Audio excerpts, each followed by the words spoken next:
মাহতারাম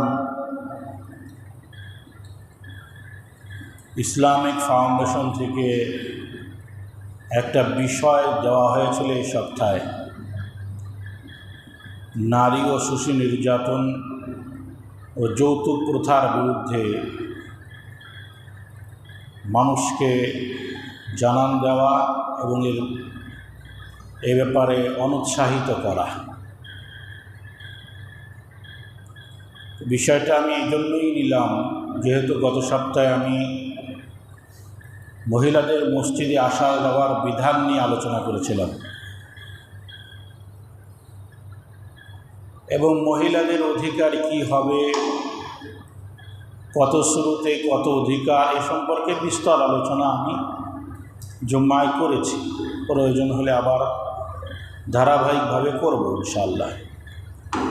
যেহেতু একটা ক্লাস দীর্ঘদিন আগে আলোচনা করলে ভুলে যাওয়ার সম্ভাবনাই স্বাভাবিক, ভুলে যাওয়াটাই স্বাভাবিক। এজন্য প্রয়োজনে আমরা অধিকার নিয়ে আবারও বিস্তারিত আলোচনা করব। বাকি ইসলাম নারীদের ব্যাপারে কী ধরনের মতামত পেশ করেছে, কী ধরনের বিধান দিয়েছে নারী অধিকারের ব্যাপারে। পাশ্চাত্যবাদী সভ্যতা পশ্চিমারা সাধারণত নারী অধিকারের এবং নারী উন্নয়নের যে স্লোগান দিয়ে থাকে, তাদের এই স্লোগানটা মূল ভূমিকাটাই হলো যে ইসলাম বা মুসলমানরা নারীদের অধিকার দেয় নাই, ইসলাম মুসলমানরা নারীকে মূল্যায়ন করে নাই। সেক্ষেত্রে তারা মৌলিক যে বিষয়টা সামনে আনে, মৌলিক যে বিষয়গুলো সামনে আনে, তার মধ্যে মৌলিক দুইটা যে বিষয়গুলো তারা সামনে আনে, তার মৌলিক দুইটা। এক হলো ইসলাম নারীদেরকে ঘরে থাকার আদেশ করছে, দুই নম্বর হলো ইসলাম উত্তরাধিকার সম্পদ বন্টনে নারীদেরকে পুরুষের তুলনায় অর্ধেক দিছে। এই দুইটাকেই সামনে নিয়ে পশ্চিমারা ইসলামকে আঘাত করার চেষ্টা করে। মজার কথা হলো যে আসলে তারা নারী অধিকার চায় নাকি ইসলামকে ছোট করতে চায়। তাদের এই বক্তব্যগুলো যখন সামনে আনবেন, দেখবেন তারা কিছু ঘটনা, বিচ্ছিন্ন ঘটনাগুলোকে সামনে এনে মুসলমানদেরকে ছোট করতে চায়। যেমন পাকিস্তানের একটা মেয়ে স্কুলে পড়ালেখা করতে চায়, এই জন্য তার পরিবার তাকে গুলি করছে। এটা মোটামুটি আন্তর্জাতিকভাবে খুব ফলাও করা হইল এবং তাকে তো এখন জাতিসংঘের বড় দূত বানায় দেওয়া হয়েছে, সেই মহিলাকে, মেয়েকে।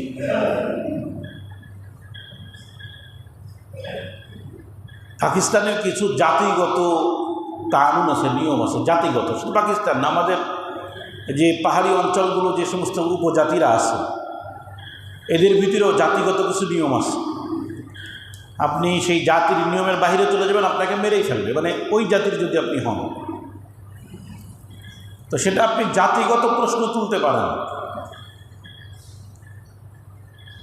কিন্তু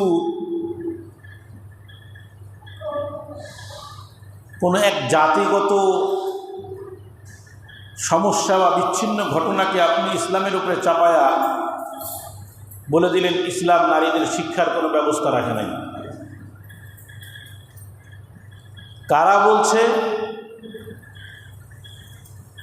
1870 সাল থেকে নিয়ে, এক কথা 1870 সালের আগে যেই পশ্চিমারা নারীদের অধিকার তো দূরের কথা, লাঞ্ছিত বঞ্চিত অবস্থায় নারীদেরকে রেখে দিছে। যারা নারীর অধিকার নিয়ে কথা বলাই শুরু করেছে 1870 সালের পরে। 1870 সালের পরে যারা নারীর অধিকার নিয়ে কথা বলা শুরু করেছে, ফ্রান্স, এরা নারীর উত্তরাধিকার আইন এবং বাক স্বাধীনতা এই আইনটা পাশ করছে 1938 সালে। এর আগ পর্যন্ত নারীদের ওখানে কোনো অধিকার ছিল না, না মিরাসে, না ব্যবসায়িক সম্পাদনে, কোনো কিছুতেই। নারী হলো পুরুষের সেবক, এটাই হলো তাদের বিশ্বাস ছিল।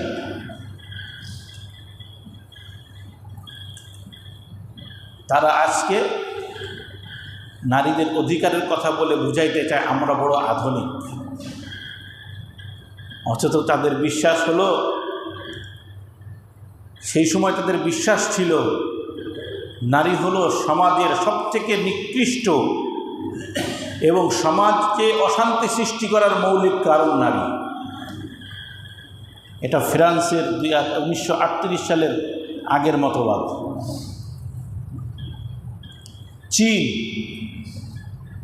চীনে সমাজের অকল্যাণের মৌলিক কারণ নারী, এটা ধরা হতো। মৌলিক কারণ নারী, এটা ধরা হতো।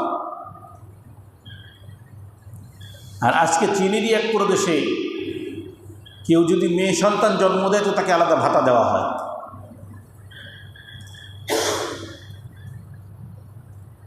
যেই নারী নিকৃষ্ট ছিল তাদের কাছে, আজকে তারাই নারী জন্মের ভাতা দেয়। কেন?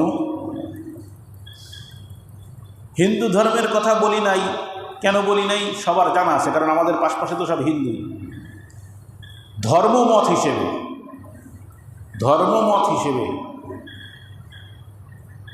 হিন্দুদের ধর্ম অনুযায়ী নারীদের কোনো মিরাসি সম্পদ বা উত্তরাধিকারী সম্পদের হকদারি হবে না, তাদের কোনো অধিকারই নেই। বাপ মার কাছে থাকবে, মাথার বোঝা, বিবাহ হয়ে গেলে স্বামীর বোঝা, স্বামী মরে গেলে ওর বোঝা আর কেউ নিতে পারবে না, ধরে আগুনি ঘোড়াই দাও স্বামীর সাথে। ধর্মীয় শিক্ষার কথা বলছি, বর্তমান জামানার কথা বলছি না। বর্তমান তো হিন্দুস্তানে এরও বিরুদ্ধে প্রতিবাদ হয়েছে। তারপরেও হিন্দুস্তানে আন্তর্জাতিক দৃষ্টিকোণ থেকে দেখা তারা এখন বিধবাকে আর স্বামীর চিতায় পোড়ায় না ঠিকই, কিন্তু এখনও পর্যন্ত বিধবা বিবাহ তাদের কাছে দোষণীয়। বিধবা বিবাহ, যে স্বামী মারা গেছে, যুবতী স্ত্রী, তো এখন তাকে কী দেওয়া উচিত? স্বামীর প্রয়োজন, তাকে আরেকজন স্বামীর হাতে তুলে দেওয়া উচিত, এটাকে অপছন্দ করা হয়। এবং ব্রিটিশ জামানায় মুসলমানরা এর পক্ষে আন্দোলন শুরু করেছিল যে বিধবাদেরকে বিবাহ দিতে হবে, কিন্তু ব্রিটিশরা আবার সহজে আগাইতেছে না। কেন আগায় না? আবার হিন্দুদের সাথে বেজে যাবে, কেন ওটা তো আন্দোলন তো করতেছে মুসলমানরা। যদি হিন্দুরা করতো তখন দেখাচ্ছেই ছিল। যাই হোক, আজকে 100 বছর হতে গেল তারা নারী অধিকার নিয়ে কথা বলা শুরু করেছে। 1400 বছর আগে ইসলাম নারী অধিকার দিয়ে বসে আছে। যারা নারীদেরকে কিছুই দেয় নাই, যারা নারীদেরকে কোনো মানই রাখে নাই, তারা 100 বছর আগে নারীদেরকে দেওয়ার কথা বলা শুরু করেছে। এখনো পর্যন্ত তারা তাদের এই আইন পাশ করার পরেও সফল হয় নাই তাদের আইন অনুযায়ী। যেমন উত্তরাধিকারী সম্পদের সমান তাদের একটা আইন, শিক্ষার ক্ষেত্রে বলেন, যে অবস্থায় বলেন না কেন, তারা এখনো পর্যন্ত 100% সফল না। কিন্তু চুলকানি সব ইসলামকে নিয়ে, চুলকানি সব কি ইসলামকে নিয়ে। শুধুমাত্র শিক্ষা ব্যবস্থাটা একটু দেখাই, ইসলামের নারী শিক্ষা ব্যবস্থাটা একটু দেখাই, যে নারীরা ঘরে আবদ্ধ। রসুলের স্ত্রীদের মধ্য থেকে আম্মা জান আয়েশা রাদিয়াল্লাহু তাআলা আনহা ছিলেন সবথেকে বড় শিক্ষিকা হাদিসের। ওই জামানার শিক্ষা অনুযায়ী হাদিস উঁচু মানের একটা শিক্ষা। তো হাদিসের শিক্ষিকা শুধু ছিলেন না, আবার সাহাবিয়া নারীদের মধ্যে উনি চিকিৎসক ছিলেন, চিকিৎসক। এই তথ্য অনেকেই জানে না। আম্মাজান আয়েশা গাইনি বিশেষজ্ঞ ছিলেন। গাইনি বিশেষজ্ঞ তো বোঝেন, হ্যাঁ। নারীরা যখন মেয়েরই সমস্যায় ভুগত, এর সমাধান দিতেন আম্মাজান আয়েশা। অরুয়ার ওনার যে ভাগনা অরুয়া রাদিয়াল্লাহু তাআলা আনহু, উনি একদিন জিজ্ঞেস করছেন, খালা আপনি চিকিৎসা বিদ্যা কোথায় শিখলেন? হাদিসের বিদ্যা তো রসুল থেকে পাইছেন, কোরআনের বিদ্যা রসুল থেকে পাইলেন, চিকিৎসা বিদ্যাটা কোথার থেকে পাইলেন? আম্মাজান আয়েশা ছিল খুবই ব্রেনি, খুবই ব্রেনি। যতগুলো সাহাবা একরাম সব থেকে ব্রেনি বেশি ছিল, তাদের মধ্যে একজন আম্মাজান আয়েশা। উনি বলেছেন, আমি আরবের এই গাইনি বিশেষজ্ঞ মেয়েদের সাথে থেকে থেকে আমি এই ডাক্তারি শিখেছি। অর্থাৎ সরাসরি প্র্যাকটিক্যাল, শুধু পড়ালেখা না।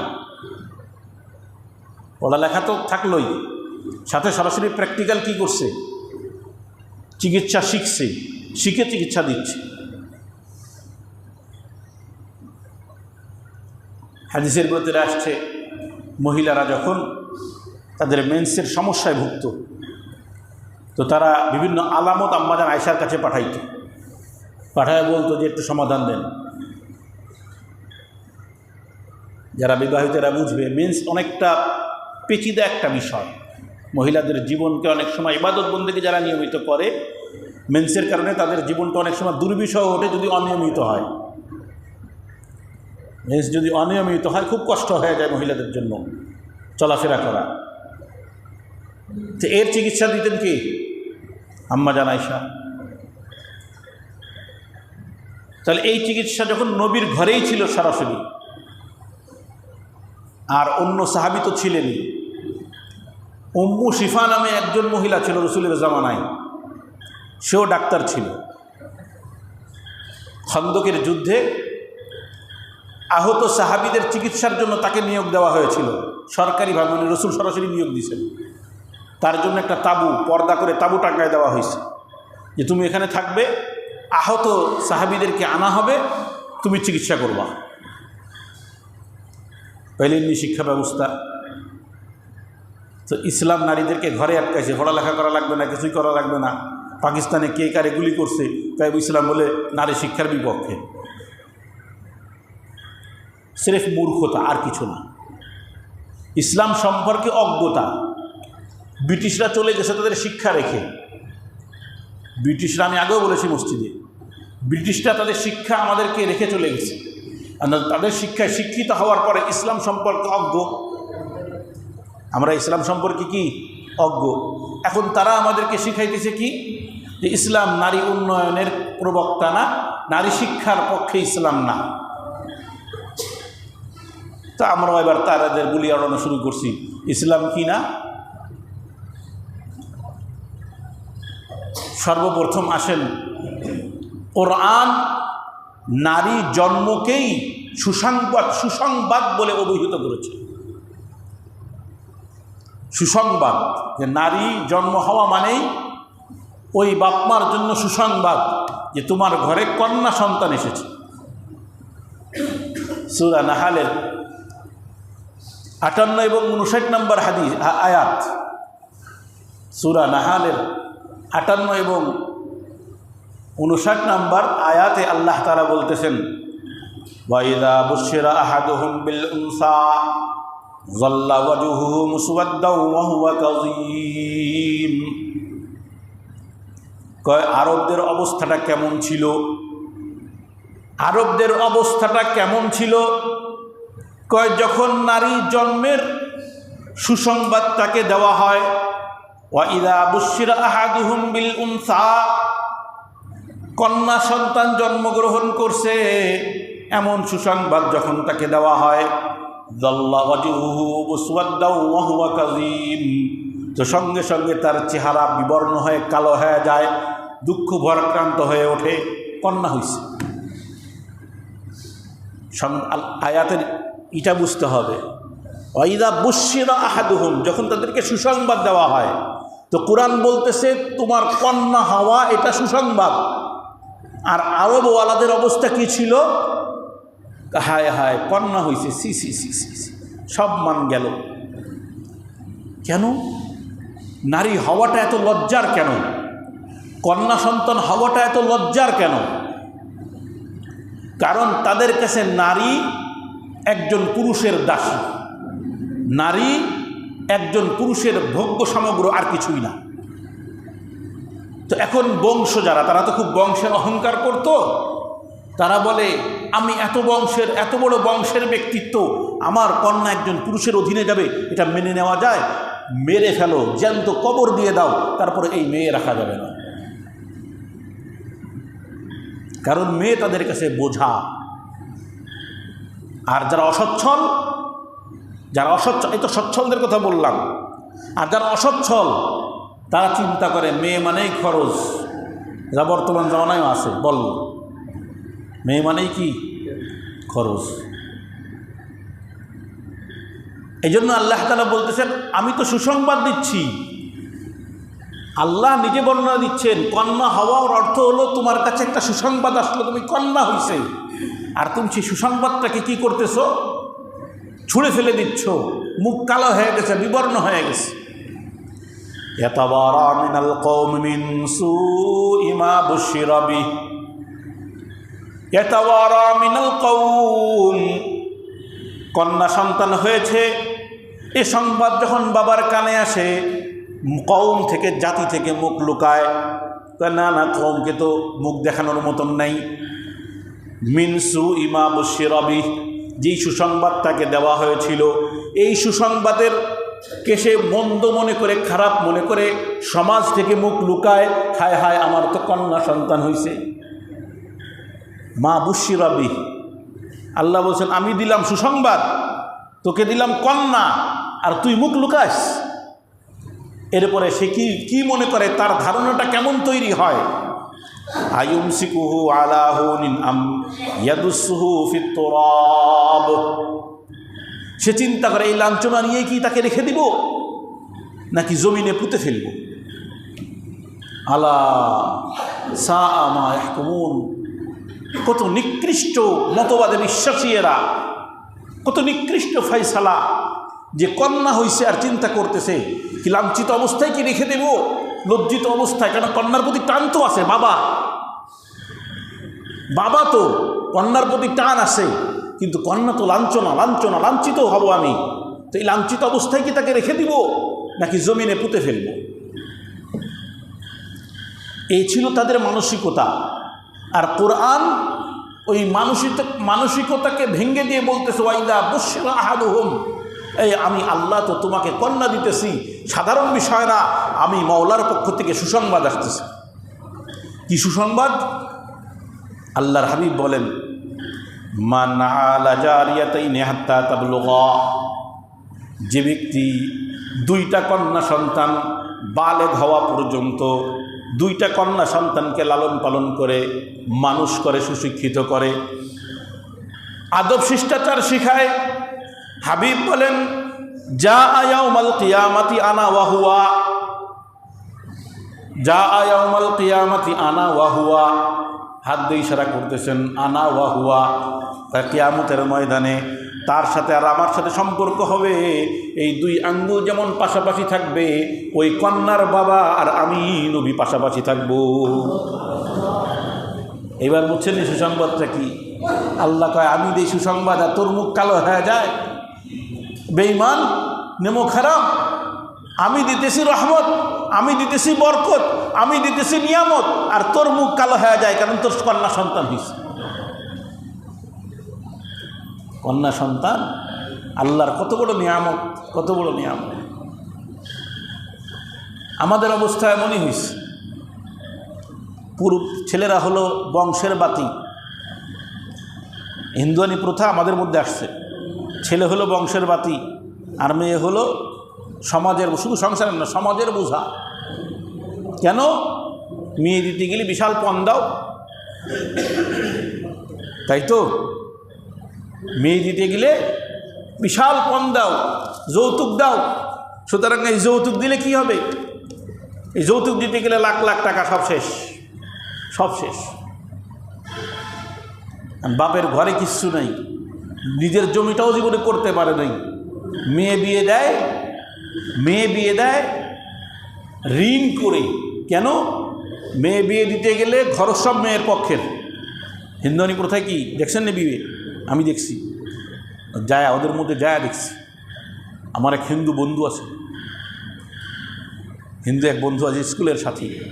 কুরবানির দিন আমাদের বাড়িতে চলে আসতো গোশ খাওয়ার জন্য। হ্যাঁ, হিন্দু পরিবারের, হিন্দু, আমার স্কুলের সাথী। স্কুলে যখন একসাথে পড়তাম, এরপরে যোগাযোগ ছিল এলাকায়, তো তাদের এক বিয়েতে দেখলাম বিশাল আয়োজন। প্রায় বলা যায় এক সপ্তাহ ধরে শুধু আয়োজনই করে, সব মহিলাকে বাড়ি, মানে মেয়ের পক্ষে সব আয়োজন তাদের। ইসলাম কিন্তু উল্টা দিছে। ইসলাম বলে বিবাহের ক্ষেত্রে সমস্ত খরচ বেটার, সব খরচ পুরুষ করবে, নারীর না।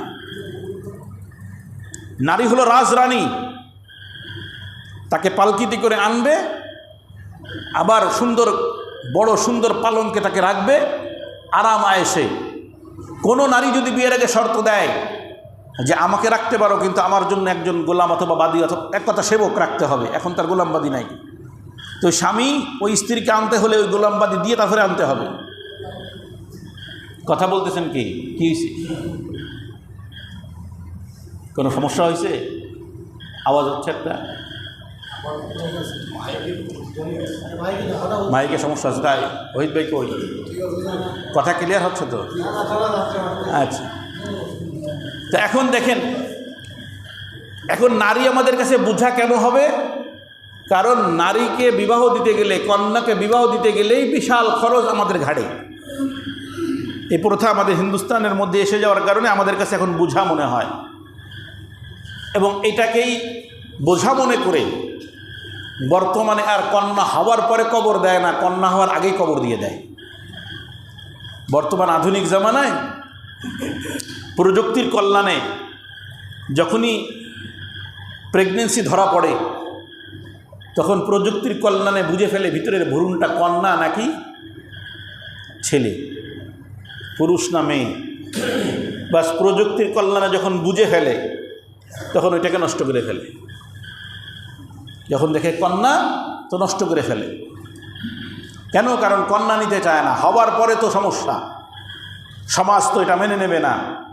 তো এখন নতুন প্রযুক্তি, আধুনিকায়ন, তারা আধুনিকতা দেখায় নারীদের অধিকারের জন্য। একটা নারী ভ্রূণ থাকা অবস্থায় তাকে ধ্বংস করে দেওয়া হচ্ছে, তাকে মেরে ফেলা হচ্ছে, ওইটা নিয়ে পশ্চিমাদের কোনো বক্তব্য নাই, পাবেনও না, পাবেন না। ওটাও তাদের কাছে নারী অধিকার। একজন নারী যদি তার সন্তান নিতে না চায়, তো বাধা দেওয়ার কে তুমি? কিন্তু খবর নিয়ে দেখেন, বিশেষ করে আমাদের হিন্দুস্তান অঞ্চলে ভ্রূণ যদি কোনোভাবে বুঝতে পারে ভ্রূণ আমার ভিতরে যেটা আসছে এটা তৈরি হচ্ছে, এটা কন্যা, তো নষ্ট করে ফেলা হয়। এবং এটা নষ্ট করতে গেলে জানের রিস্ক থাকে, শরীরের রিস্ক থাকে, বড় ক্ষতি হওয়ার সম্ভাবনা থাকে। এই ক্ষতি পুষায় নেয়, তারপরেও কন্যাকে দুনিয়াতে আসতে দিবে না। আর তারা ইসলামের উপরে তুহমত দেয়, ইসলাম বলে নারীর অধিকার দেয় নাই। ওয়া ইদাল মাউউদাতু সুইলাত বিআইয়ি যামবিন কুতিলাত, যেই সন্তানকে জীবন্ত, যেই কন্যাকে জীবন্ত কবরস্থ করেছিলা, কিয়ামতের ময়দানে বাবাকে একদিকে দাঁড় করানো হবে, মেয়েকে একদিকে দাঁড় করায় মেয়েকে জিজ্ঞাসা করা হবে, কি এমন অপরাধ তুমি করেছিলা যে এই অপরাধে তোমার এই নিকৃষ্ট বাবা তোমাকে জীবন্ত কবরস্থ করেছিল। কিয়ামতের ময়দানে সমস্ত মাখলুকের সামনে ওই বাবাকে দাঁড় করানো হবে। ওই নিষ্পাপ সন্তান বলবে কোনো কারণ ছিল না, কোনো কারণ ছিল না, শুধু আমার বাবা আমাকে বোঝা মনে করে আমাকে জমিনের তলে পুঁতে দিয়েছিল। এখন আপনি চিন্তা করবেন যে হুজুর ভ্রূণ তো এখনো হয় নাই, মানে সন্তান তো হয় নাই, তার আগে নষ্ট করলো কেন? ভ্রূণ নষ্ট করা একটা হলো নষ্ট হওয়া, অসুস্থতার কারণে ক্ষতি হয়ে গেছে, নষ্ট করা এটাও হারাম, এটাও জীবন্ত সন্তানকে কবর দেওয়ার নামান্তর। ভুল বুঝলে হবে না। একটা হলো জন্ম নিয়ন্ত্রণ, আর একটা হলো ভ্রূণ নষ্ট করা, দুই জিনিস। ইসলাম জন্ম নিয়ন্ত্রণ, ক্ষণস্থায়ী জন্ম নিয়ন্ত্রণকে বৈধতা দেয়। ক্ষণস্থায়ী, দীর্ঘস্থায়ীও না, স্থায়ী তো নাই। জন্ম নিয়ন্ত্রণ স্থায়ীও জায়েজ নেই, দীর্ঘস্থায়ীও জায়েজ নেই, ক্ষণস্থায়ী জায়েজ আছে। ক্ষণস্থায়ী জায়েজ আছে, কিন্তু আবার অনুৎসাহিত করা হয়েছে। কি করা হয়েছে? এটা হলো জন্ম নিয়ন্ত্রণ, অর্থাৎ ভ্রূণ তৈরি হওয়ার আগেই, বাপমা এক জায়গা হওয়ার আগেই তারা নিয়ন্ত্রণ করে নেবে। এটার অনুমতি ইসলাম দেয়, তবে ক্ষণস্থায়ী। আর গর্ভস্থ সন্তান এসে যাওয়ার পরে, ভ্রূণ হয়ে যাওয়ার পরে আর অধিকার নেই বাপমার ওই ভ্রূণ নষ্ট করা, কারণ ফাইসালা উপরের থেকে হয়ে গেছে। এখন তাকে দুনিয়াতে আসতে দিতে হবে। যখনই তুমি বাধা সৃষ্টি করলে, এখন জিজ্ঞাসিত হবে কেন ধ্বংস করলে, এ সন্তানের তো ফাইসালা হয়ে গেছে। ইদাল মাউউদাতু সুইলাত বিআইয়ি যামবিন কুতিলাত, এটাও তো নারী অধিকার নাকি? আমি মায়ের গর্ভে এসে গেছি, তৈরি হওয়ার প্রক্রিয়া শুরু হয়ে গেছে, কিন্তু তুমি আমাকে তৈরি হতে দাও নাই, তুমি আমাকে দুনিয়ার মুখ দেখতে দাও নাই, তো এটা আমার অধিকার না? পশ্চিমারা এই অধিকার নিয়ে কেন কথা বলে না? তারা অধিকার বলে কি? নারী উন্নয়ন, নারী শিক্ষামালা, নারী নীতিমালা, আরও কত কিছু।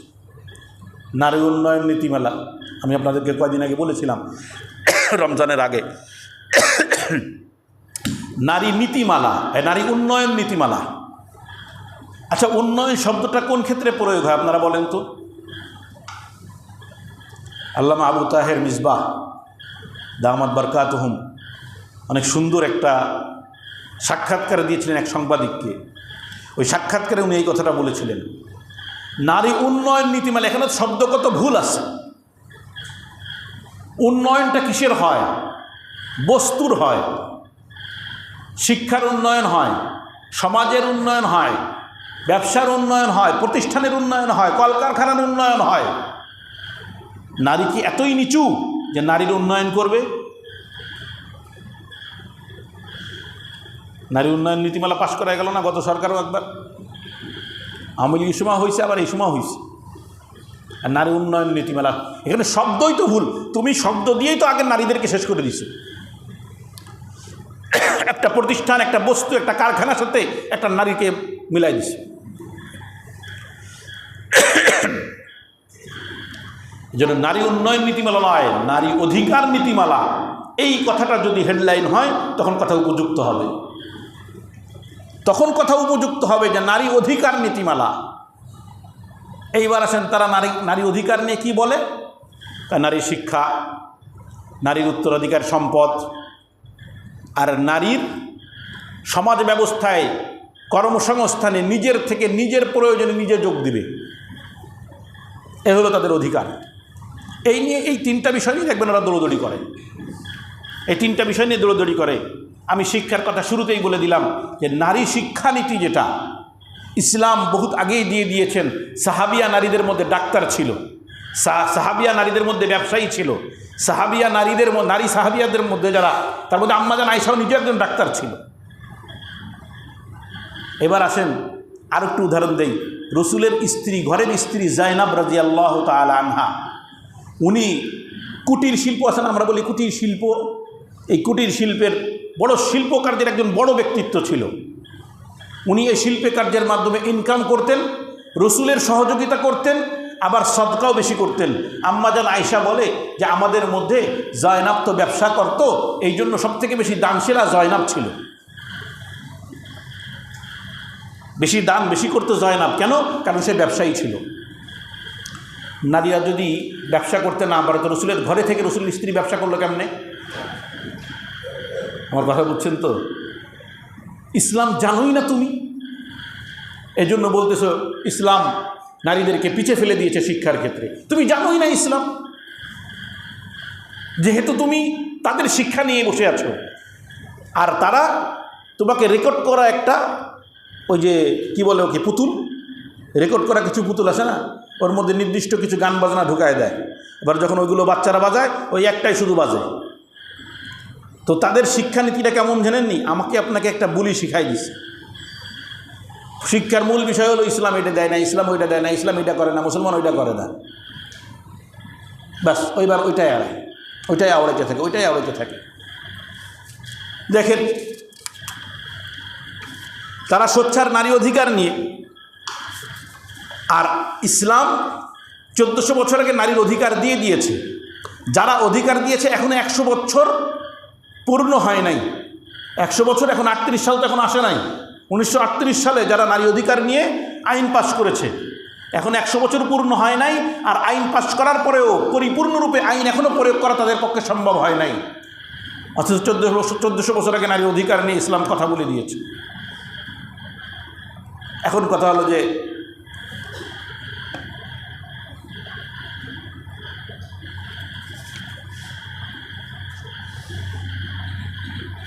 তারা বলে নারী যে অধিকারের কথাগুলো বললাম, একটা হলো শিক্ষা, তো শিক্ষানীতির কথা তো বলে দিছি। ইসলাম নারী শিক্ষায় কতদূর অনুমতি দিয়েছে, সেটা ব্যবসায়িক শিক্ষা হোক, ডাক্তারি শিক্ষা হোক, বা কুটির শিল্প হোক, হাতের কাজ হোক, এটা তো উদাহরণ আমি দিয়ে দিলাম। এবার আসেন কর্মসংস্থান নিয়ে কিছু কথা বলি। নারীদের কর্মসংস্থান, ইসলাম বলে নারীদের কর্মসংস্থান থাকবে, প্রয়োজনে নারীরা কর্মসংস্থানে যোগ দিতে পারবে, কিন্তু নারীদের কর্মসংস্থান ভিন্ন হতে হবে। খেয়াল করেন, নারীদের কর্মসংস্থান ভিন্ন হতে হবে। ইসলাম কি বলে? ইসলামের মূল কথা হলো নারীদের মৌলিক ভরণ পোষণ পুরুষদের হাতে। এইবার আসেন, মানে এই কথা বলার পরে বাহ্যিকভাবে মনে হবে পুরুষদেরকে ক্ষমতা দেওয়া হয়েছে, নারীদেরকে কোনো ক্ষমতা দেওয়া হয় নাই। ওয়াকারনা ফি বুয়ুতিকুন্না ওয়ালা তাবাররাজনা তাবাররুজাল জাহিলিয়াতিল উলা, এই আয়াতের উপরে ভিত্তি করে ইসলাম বিদ্বেষীরা ইসলামের উপরে ছুড়ে দেয় যে এই যে ঘরে আটকাই দিছে। খেয়াল করেন, ঘরে আটকাই দিছে, কিন্তু ওই একই সূরার আর এক আয়াতের মধ্যে আল্লাহ তাআলা বললেন, ইয়া আইয়ুহান নাবিয়্যু কুল লিআজওয়াজিকা ওয়া বানাতিকা ওয়া নিসাইল মুমিনিন ইউদিনিনা আলাইহিন্না মিন জালাবিবিহিন্না যালিকা আদনা আন ইউরাফনা ফালা ইউযাইন। হাবিব, আপনার স্ত্রী কন্যা মুমিনদের স্ত্রীদেরকে জানায়া দেন ঘরের ভিতরে তাদের থাকতে হবে, আগের আয়াত। কিন্তু ঘর থেকে যদি বের হতে হয়, আসেনি অনুমতি, তাহলে কোথায় আটকাইছে? কোথায় আটকাইল? ঘর থেকে যদি বের হতে হয়, ইউদিনিনা আলাইহিন্না মিন জালাবিবিহিন্না, তো তারা যেন তাদের মাথার উপরে থাকা যে বড় চাদরটা আছে ওই চাদরটা টাইনা উপরে নিয়ে নেয়, মানে মুখটা ঢেকে ফেলে। গত সপ্তাহে বলতেছিলাম এই পর্দা নিয়ে, যেন তারা মুখটা ঢেকে নেয়, এরপরে বের হবে। তাহলে প্রয়োজন যখন থাকবে নারীরা ঘর থেকে বের হতে পারবে। এখন কথা হলো যে ভরণ পোষণ সব পুরুষরাই যদি বহন করে, তাহলে নারীরা বের হবে কেন? ওই জন্যই তো কইছে ওয়াকারনা ফি বুয়ুতিকুন্না, কন্যা ভরণ পোষণ বাপ মা দেবে, বোন ভরণ পোষণ ভাই দিবে, স্ত্রী ভরণ পোষণ স্বামী দিবে, মা ভরণ পোষণ সন্তান দিবে। সমস্ত ভরণ পোষণের দায়িত্ব নারীকে দেওয়া হয়েছে। দেওয়ার পরে এখন বলেন কোনো কারণে যদি তার ভরণ পোষণের ব্যবস্থা না হয়, ইসলামী সাম্রাজ্য থাকলে, ইসলামী ক্ষমতা থাকলে তো স্বামী দিতে বাধ্য, ভাই দিতে বাধ্য, চাচা দিতে বাধ্য। দেখেন, বাপ যদি না থাকে দাদা দিবে, দাদা যদি না থাকে চাচা দিবে, মানে ওলি যারা হবে আর কি। আর যদি স্বামী থাকে তো স্বামী। আর ইসলামী ক্ষমতা থাকলে তো এরা দিতে বাধ্য, নাহলে তো মায়ের খাবে। এখন আপনারা কায়েম করছেন হলো ব্রিটিশ শিখানো আইন, সেই শিখানো আইনে সবাই স্বাধীন। এখন চাচা যদি বলে না আমি দেখতে পারবো না, আমার স্বাধীনতা আছে, তখন তো আপনি ইসলামী মূলনীতির উপরেই থাকেন নাই। এখন আপনি ইসলামটা কেন গালি দিবেন? আপনার সমাজ ব্যবস্থা নারীকে অধিকার দিতে পারতেছে না, তো উদুর পিণ্ডি বুদুর ঘাড়ে কেন চাপাইতেছে? বুঝেন নাই? সমাজ সমাজকে দূষিত করে আপনি চোর বানায় ফেলাইছেন, দোষ দিতেছেন বাংলাদেশি সব চোর, বুঝেন নাই, সব বাংলাদেশি চোর। কিন্তু দেশের উপরে এমন কিছু চাপ আপনি সৃষ্টি করছেন যার কারণে চোর হইতে বাধ্য হয়েছে। এখন সমাজ তাকে চোর বানাই দিছে, সমাজ তাকে ছিনতাইকারী বানাই দিছে, আপনি দোষ দিচ্ছেন সমাজকে, এই চোরকে। কেন? ওই চাপটা তো আপনি আমার উপরে প্রয়োগ করতে পারেন না, আপনি সমাজকে কন্ট্রোল করতে পারেন নাই, তো আপনি দোষ দিতেছেন ইসলামকে। ইসলাম বলতেছে হ্যাঁ, ঘর থেকে বের হতে পারবে, শিক্ষা অর্জন করতে পারবে। সাহাবিয়া নারীরাও শিক্ষিত ছিল, ডাক্তার ছিল, কুটির শিল্প শিক্ষার তারাও একজনকে শিক্ষা দিত। এখন আসেন কর্মসংস্থান যখন তৈরি হবে, তো নারীদের প্রকৃত অধিকার যদি দিতে হয়, তো নারীদের কর্মসংস্থানও ভিন্ন হতে হবে। এখন আপনি কর্মসংস্থান যখন এক করে ফেললেন, তখন শুরু হলো ফিতনা। আপনি বললেন এটা সম্মানজনক। কি সম্মানজনক? যখন নারী কোনো সেলস কোম্পানি, অর্থাৎ কোথাও মাল সেল দিতে হয়, এমন কোম্পানিতে যখন চাকরি নেবে, তো তাকে দাঁড় করানো হবে এমন জায়গায় যেন সেই তাকে আগে দেখা যায়। বড় বড় হোটেলগুলো বা কোম্পানিগুলোতে রিসিপশনে দেওয়া হয় কাদেরকে? নারীদেরকে। কেন? ওখানে পুরুষ থাকলে কি সমস্যা? যে নিয়ম করি আমরা, যা 20 বছর বাংলাদেশের কোনো রিসেপশনে নারী থাকতে পারবে না, সব পুরুষ থাকতে হবে, রাজি হবে না। দেখেন, প্রতিবাদ উঠে যাবে সারা বাংলাদেশ। কেন? কারণ কথা হলো যে তারা নারীকে এমন একটা অবস্থানে ধরে রাখছে যে রিসিপশনে থেকে একটা মুচকি হাসি দিবে বা হাসি দিয়ে একটা সমাদার তার সাথে করবে, করে তার সাথে একটা মোটামুটি এমন একটা খেদমত দেখাবে, এমন একটা সেবা দেখাবে যেন সে বিমোহিত হয়ে যায় খরিদ্দার। মাল নেবে অথবা হোটেলের রুমে থাকবে, যে এইভাবেই থাকুক না কেন, আগেই নারীর সাথে তার সাথে কথা বলায় দাও। তো এটা কি নারীর সম্মান না অসম্মান? আমার স্ত্রী বা আমার কন্যাকে আমি বিশাল উঁচু মাপের পড়ালেখা করাইলাম, এরপরে চিন্তা করলাম যে তার একটা কর্মসংস্থান দরকার। কর্মসংস্থান কি? চারিদিকে বিটা মানুষ, আর আমার কন্যা এই বিটা মানুষের মাঝখানে বসে থাকবে, বসে থেকে কাজ করবে, আর মাঝে মধ্যেই তারা এসে এসে কিছু কথা বলবে, কিছু টিপ্পনি কাটবে, আর সে তার চাকরির কারণে অনেক জায়গায় এসে মুখ বুজে সহ্য করবে। দেখেন, কিছুদিন আগে মনে হয় একবার একটা প্রতিবাদ উঠল মেয়েদের মধ্যে, খেয়াল করবেন, যে মুখ খুলতে হবে। এটা একটা পরিভাষাও দেওয়া হয়েছিল, আমার মনে নেই এখন, যে কেউ যদি যৌন হেনস্থার শিকার হয়ে থাকে, তো সেই জন্য এটা কী করে? খুলে বলে। আশ্চর্য ব্যাপার হলো, এই যে মিডিয়া জগৎ আছে না, চলচ্চিত্র জগৎ, সব থেকে বেশি রিপোর্ট চলচ্চিত্র জগতের। কারণ কি জানেননি? কারণ ওখানে তো চলচ্চিত্র জগৎটা তৈরির মূল কারণ তো ওইটা, যৌনতা। তো এখন যৌনতার সুশ্রী দেওয়ার জন্য পোশাক, অর্ধলঙ্গ পোশাক পইরা সিনেমার সামনে আইসো, আর ওই যে যারা ডাইরেক্টর, যারা আরও যারা আছে সিনেমার যারা থাকে, তারা যে মাঝে মধ্যে তোমার সাথে সমস্যা করবে না, এর কোনো গ্যারান্টি আছে না। আবার বলে যে আমার অধিকার, হ্যাঁ, আমি উলঙ্গ হয়ে ঘুরবো, কিন্তু আমার দিকে তাকানো যাবে না। কি সুন্দর! মিষ্টি আপনি খুলে রাখবেন, কিন্তু অধিকার হলো মাসি বসা যাবে না। আশ্চর্য ব্যাপার। দ্বিতীয় কথা হলো, যখন এইটা শুরু হইল, তখন মনে হয় প্রথম আলোতে অথবা কোনো একটা পত্রিকা, আশা করি প্রথম আলোতে, তখন একটা রিপোর্ট আসছিল, কিশোরী মেয়ে যারা, উঠতি বয়সী মেয়ে যারা, এই 12 বছর 13 বছর 14 বছরের মেয়েরা অনেক সময় জুলুমের শিকার হয়েছে। বুঝে নিয়েন, আপন লোকদের থেকে। আমার এখন মনে নেই, অনেক আগের কথা তো, কত পার্সেন্ট, অর্থাৎ 100%-এর কত পার্সেন্ট গেছিল চলচ্চিত্র জগতে, আর কত পার্সেন্ট আসছে শুধু পরিবারের মধ্যে এই উঠতি বয়সী মেয়েরা নির্যাতনের শিকার। এই 12, 13, 11 এই বয়সের মেয়েরা, কিন্তু তারা মুখ খুলে নাই। কেন? মান সম্মানের ব্যাপার। কোনো কারণে সাধারণত মেয়েরা মার কাছে প্রকাশ করে ফেলে, মারাও চুপ হয়ে গেছে, মান সম্মানের ব্যাপার। তো সমাজ ব্যবস্থাই তো ভালো নেই, আপনি কার উপরে দোষটা পাচ্ছেন? আজকে কাজিন ভাইদের সাথে খালাতো ভাই মামাতো ভাইদের সাথে পর্দা নাই। ওই রিপোর্টের সময় আমি পড়েছিলাম, আমি এই মসজিদের সময় আলোচনা করছি কিনা মনে নেই, অনেক আগের কথা, মানে 5-7 বছর হয়েছে মনে হয়। এই জিনিসটা খুব সারা বিশ্বেই জারি হয়ে গেল যে সে অমুকের সাথে খারাপ ব্যবহার করছে, অমুকের সাথে খারাপ ব্যবহার করছে, অমুকে কুপ্রস্তাব দিছে, এই নিয়ে মশুর।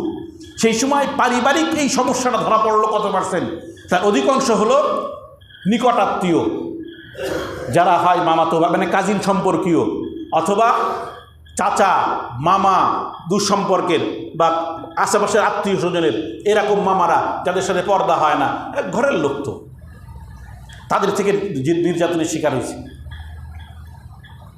তো এই নির্যাতন থেকে আপনি এদেরকে কিভাবে বের করবেন? পশ্চিমারা 2টা কথা বলে, কয়টা? 2টা বলে, ইসলাম 4টা বলে। পশ্চিমারা কয়টা বলছে? 2টা। এই নারীদেরকে জুলুম থেকে বের করতে হলে, নারীদেরকে জুলুম থেকে বের করতে হলে সমাধান হলো, সময় তো শেষ হয়ে গেছে, খেয়াল করিনি, আগামী সপ্তাহে আবার চলবে এই বিষয়টা, আমি এই কথাটুকু শেষ করি। পশ্চিমারা বলছে 2টা সমাধান। এক, সেটা হলো শাস্তির আওতায় আনতে হবে। 1 নম্বর কি? মানে এক কথা আইনের প্রয়োগ থাকতে হবে। 2 নম্বর মুখ খুলতে হবে। কি করতে হবে? অর্থাৎ নারীরা তো সৃষ্টিগতভাবে, আমি আগামী সপ্তাহে ইনশাল্লাহ বলবো, সৃষ্টিগতভাবে আল্লাহ তাআলা নারীদেরকে লজ্জাশীল তৈরি করছেন, যার কারণে এই ধরনের হেনস্থার শিকার হলে তারা চুপ থাকে। কি থাকে? চুপ থাকে। তো এখন পশ্চিমারা বলতেছে না, চুপ থাইকো না, বরং মুখ খোলো। আর মুখ খোলার পরে এরপরে কি করো? শাস্তির আওতায় আনো। এইটা হলো তাদের শিক্ষা। এটা হলো কি শিক্ষা? তাদের শিক্ষা। আর আমাদের শিক্ষা কি?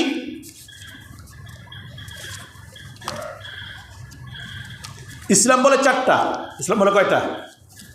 ইসলাম বলে 4টা। নারীদেরকে, শিশুদেরকে এই ধরনের নির্যাতন থেকে বের করতে হলে প্রথম আগে লাগবে তাকওয়ার শিক্ষা। কয়টা? 1 নম্বর কি? আপনি নৈতিকতার শিক্ষা দিবেন না আর বলবেন যে এই কাজ করতে পারবি না। চোরে চুরি করে, চোরের শাস্তি দেয়, কিন্তু হঠাৎ চোরের এত প্রকোপ কেন?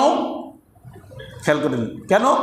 কারণ অর্থনৈতিকভাবে ধস নামতেছে রাষ্ট্রে। উদাহরণ দিতেছি। তো আপনি এটার সমাধান না করে শুধু চোরকে যদি ধরে ধরে জেলে পড়েন, সমাধান হবে? সমাধান হবে না। আগে চোরের সমস্যাটাকে এটা তুলে ধরেন, এই চুরির প্রকোপটা কেন দেখা দিল? অর্থনৈতিক অসঙ্গতি, তো আগে সেটা ঠিক করেন। এরপরে বলেন যে এইবার তোরে পিটাবো, কারণ তুই কেন চুরি করলি, তোর তো কোনো অভাব ছিল না। তো আপনি আসল যে সমাধান সেটা না দিয়ে শুধু বলতেছেন জবান খোলো আর শাস্তি দাও।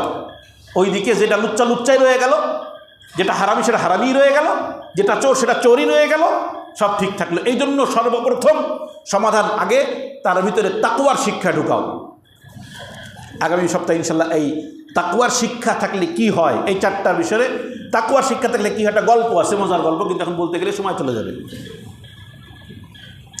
2 নম্বর শোনাই গল্পটা, না পারবেন? সময় নেবেন? 5-7 মিনিট? কষ্ট হয়ে যাবে না? আগামী সপ্তাহে শোনাবো ইনশাআল্লাহ। এই পর্যন্ত থাকবে আজকের বয়ান, যাতে আপনাদের আগ্রহ থাকে। আমেরিকানরা সমাধান দিছে নারী নির্যাতন রোধে কয়টা? 1 হলো মুখ খোলো আর আইন প্রয়োগ করো। আর ইসলাম দিছে কয়টা? 4টা। এই 4টার উপর আগামী সপ্তাহে আলোচনা করবো ইনশাআল্লাহ। আল্লাহ তাআলা তৌফিক দান করুক। আখিরু দাওয়ানা আলহামদুলিল্লাহি রাব্বিল